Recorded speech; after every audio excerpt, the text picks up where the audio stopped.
Hi everyone, in front of me I've got a MOTOROLA Edge 70 and let me share with you how to activate automatic software updates on this device.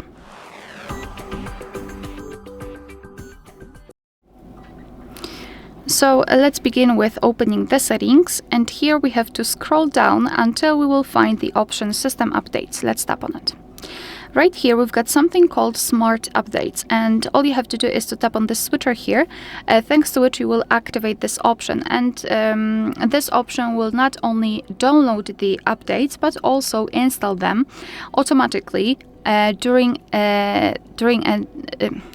night. So as you can see here, we can choose a start time, so you can choose something from those presets or custom time. So just enter the time which is more likely during which you will not use the phone, so you will not be disturbed and your device will have time to download and apply the update. As you can see, you can choose something from those, and here in advanced you can apply to all software updates. It's up to you whether you want to use it or not, but this is how to activate the automatic software updates.